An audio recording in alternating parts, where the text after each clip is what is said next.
কুরবানির পশুর গোস্ত অনেক হাতে দিবেন দে অনেক বিক্রি করে নিতে পারিবেন সামটা বিক্রি করলে দাম করে দাম করিব এই কোরবানির গোস্ত সামটা রশি হাড্ডি এই যে জিনিসপত্র বিক্রি করা যাবে কিনা কোরবানির শুধুমাত্র সামডাগানোর ক্ষেত্রে যে হতে আসছি সামডাগান বিক্রি করা যাইব বিক্রি করলে অনেক এইটিও অসহায় হন গরিব হলে দান করে দান করিব আর একটা মাসাল আছে কোরবানির সামরা ইয়ে যদি অনেক গরুর হামলে ব্যবহার করে একটু জন শুকাইয়ে ইয়ে পারিবেন অসুবিধা নেই তবে বিক্রি করলে নতুন দাম করে দাম করিব সামটা বিক্রি করলে দাম করে দাম করিব এবং যদি কি বিক্রি না করেন অনেক গরুর ব্যবহার লাই ফেললে সব তাও জায়েজ কোরবানির রশি অনেক পিস করে না পারিবেন দাম করে দাম করিব এবং গরুর যে পশু গরুর গোস্ত বিক্রি করা যাবে কিনা না গরুর গোস্ত বিক্রি করার প্রশ্নই নোড়ে গরুর গোস্ত বিক্রি করার প্রশ্নই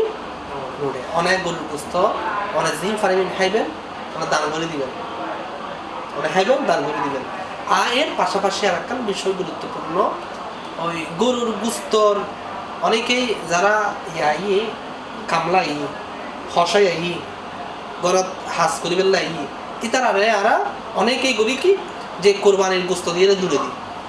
না জায়েজ হারাম জি গরুর গোস্ত দিয়ে অনেক পারিশ্রমিক দিতে পারিবেন অনেক দিতে পারবেন না হাদিয়া অর্থাৎ অনেক ঘর দিবে মানুষ হসে আইব কামলা হাম করিবেন লাই সহযোগিতা করিবেন লাই আইব রান্না বান্না করিবেন লাইব অনেক পশু অনেক হাড়ি উড়ি দিব তারা অনেক ঠিয়ে দিবে পাশাপাশি অনেক হাদিয়ে হিসেবে গোস্ত দিতে পারিবেন না আই টেল একদম অনেক গোস্ত দিলাম এবার না যায় অনেক গড়ি না পারিবেন হারণ এবার কোরবানির পশুর গোস্ত অনেক হাতে দিবেন দে